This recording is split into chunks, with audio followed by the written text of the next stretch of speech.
I'm the Moonlit Page Turner, and today we're going to dive into the world of podcast. Some of our favorite authors have started podcasts, and some of our favorite podcasters have written books. So, in this series, Podcast Reads, we're going to take a look at some of those books that our favorite podcasters have written. We're starting this series off with True Crime Podcast, and I have three books for you for this first video. We're going to look at Ashley Flowers, All Good People Here. We're going to look at Elena's from Morbid's book, The Butcher and the Wren. And then from My Favorite Murder, we have Stay Sexy and Don't Get Murdered by Karen and Georgia. So for these books, I actually listened to two of them on audio. I was able to get All Good People Here pretty close to when it first came out, which was in 2022. I was able to get that on audio through the Libby app that I have through my library.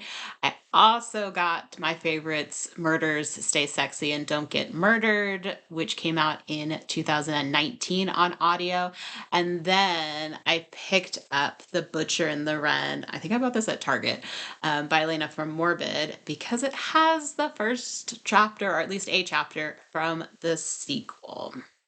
Stay Sexy and Don't Get Murdered, The Definitive How To, came out in 2019, and it is written by Georgia and Karen, who are the co-host of My Favorite Murder. If you are not familiar with My Favorite Murder, it is a podcast that's been around since 2016, where the co-hosts take turns per episode telling a story about true crime.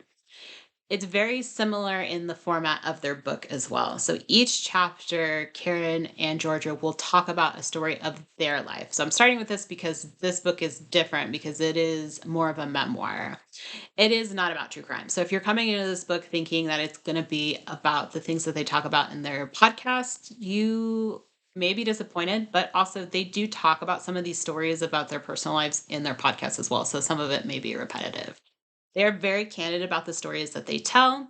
The first chapter is called Fuck Politeness, so that should tell you what you're getting into a little bit. But they will tell stories about drug use and eating disorders and what it's like to deal with a parent who has Alzheimer's, as well as shoplifting and trying to adult and figure out what to do in life. If you're going to read this book, I would suggest doing the audio version. Both Karen and Georgia do read their own chapters, and some of the audio is taken from their live shows. And then Paul Giamatti shows up.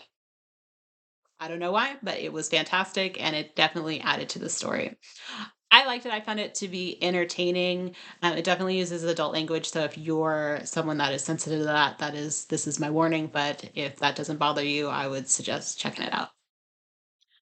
Crime Junkie is a true crime podcast that's been around since 2017, and they're our best friend co-hosts where you have Ashley Flowers and Britt. Ashley Flowers is the one that usually tells the stories and Britt reacts to it, but sometimes Britt will get in there and tell the stories to Ashley. Ashley Flowers wrote All Good People Here in 2022. It takes place in Indiana, and it is about Margot Davies, who is a journalist, and she comes back to Indiana to take care of her uncle who has early onset dementia. When she's there, a little girl goes missing, and this reminds her of her friend growing up, January Jacobs, who was found murdered, and the killer was never caught. So she goes into investigative journalist mode because she's going to solve this crime because she thinks they're connected, and her boss is really not into it. So she kind of has to go and do this on her own. I will tell you the crime does get solved, but the book does end on a cliffhanger. We're not sure if there's a second one coming out. I know a lot of people really like this book. I was not super impressed. I actually just had a conversation with my friend about it. She loved it and she thought all the twists and turns were really great. I thought that this book was really overhyped. I was really kind of annoyed that for an investigative journalist, that Margot didn't investigate how to take care of someone with early onset dementia, and she's really, really obsessed with the January case. The January case also reminded me a little too much of JonBenet Ramsey, as well as you get some April Tenzi information in there because there's like writing on the barn wall. So if you are a crime junkie, you will get some of these Easter eggs, and I'm not sure if it's necessarily on purpose or if it's just because she's so into true crime that these things pop up. Again, if I were to go through, I probably have read the book instead of listened to the audio. It just wasn't my cup of tea. I think it was just a little too overhyped for me. Right, and finally, we have The Butcher and the Wren by Elena from Morbid. Hey there, weirdos. If you are a fan of Morbid, you will know Elena is a morgue technician, and so that was a really great inspiration. She has a lot of really good details in The Butcher and the Wren because our main character, who is Wren, Dr. Wren Miller, she's a forensic pathologist, and she is on the hunt to catch a serial killer whose name is Jeremy, because we get two different points of view. We see Jeremy's point of view, and then we see Ren's point of view. And they have this cat and mouse game because Jeremy is like leaving clues to try to get caught or to try to play with the detectives.